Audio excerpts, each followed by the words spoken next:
Hi, I'm Emmeline and I'm the producer of Frequency. So I worked with Nick, Andy and Rob last year. We all worked really, really well together. Our kind of ideas and our personalities worked in sync. So we thought we'd come together and create Frequency this year. Frequency is an idea I came up with a very long time ago when I was 17 years old. And in my head, of course, it was this big feature film that went on for like an hour and a half, even longer. But over the years of thinking about it, just every now and then, I sliced more and more of it away and brought it down to what it really is in its core and what themes are truly there. And everyone seemed to like that idea, so it went in that direction. As soon as I heard about the project, I instantly started thinking it was a really cinematic piece. There's lots of choices and room to make it really cinematic in this like apocalypse wasteland. Started thinking like big visuals of abandoned places and getting lots of texture and grit in the visuals. Instantly thought it was really cinematic and lots of room to get creative.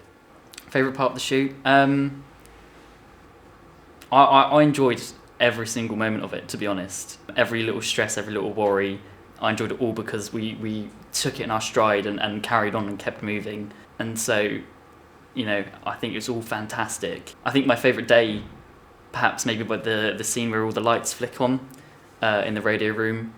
That was just a fantastic shot, and now in the finished film it looks, with the sound effects as well as going around the room, I love it, absolutely beautiful. I think being on location with such great actors and such a passionate team has really been a rewarding experience. It's been a great experience to actually get out away from just our uni environments and actually get out into the world, get out on set with cameras, with equipment. It's been a great experience. I think my favourite part of shooting was, being down in Cornwall with everyone. I think we all got quite close. It was quite a stressful week, but the support of everyone there was amazing. And obviously we all love making films, so it was just a great week and lots of fun.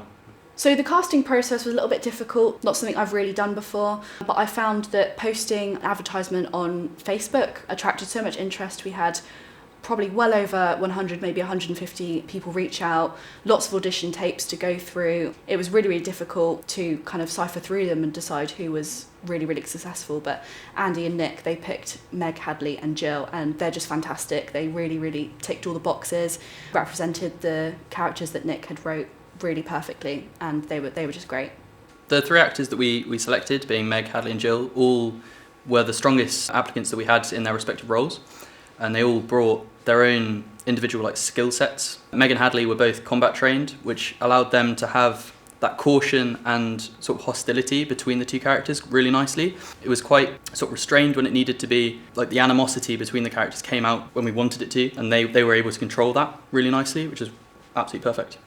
Yeah, so the actors' performances were fantastic. They really added layers on top of it, which I thought was beautiful to see. And I was so happy for them to add those layers as well, because it also helps me as a writer to think in the future about characters. Everything they suggested was fantastic and really helped and aided the script. I feel Meg had a lot more of a gentle sort of approach to the character. She really went deep into the sort of backstory of the character and her relationship with her mum. She braided a small bit of her hair and pinned it back, and her reasoning for that was that she felt that as Neve was growing up in this wasteland and everything, her mum would do anything to make her feel as comfortable as possible. So she would, plait her hair every single day, and obviously after certain things happened in the film, Meg would carry that on, which I just thought was absolutely fantastic.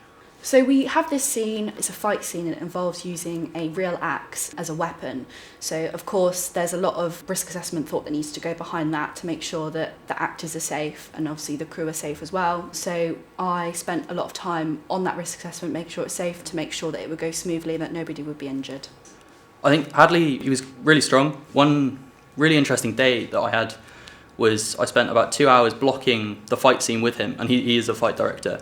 And I learnt a lot from doing that. Yeah, it was really interesting seeing that sort of side of everything and working with him in that different role. It's very different working as an actor as well as also like a fight coordinator. Really happy with the outcome.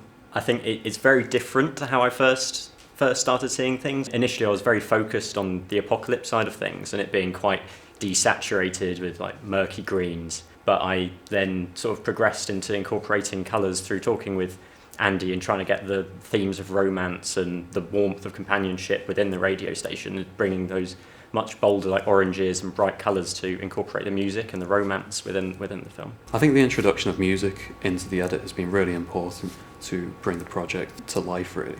We've been thinking about this project in terms of music, in terms of sound design, and now that we've brought those elements into the film, it's really created an engaging experience for the audience. So in terms of pre-production, I didn't really think too much about the music in general because I know Andy and Nick had an idea for it. With the soundscape, I wanted to make sure that the music would starkly contrast with the emptiness of the wasteland world that we wanted to portray. And for me, in a sense, I didn't really have to record anything, just to show the emptiness of that world and to contrast it with the music. I felt like I could show how bitter and quiet it could be. It's, in a sense, just what the vision of Frequency was. I think Frequency has a couple of strong messages behind it. The key one being climate change and pollution, but also women empowerment.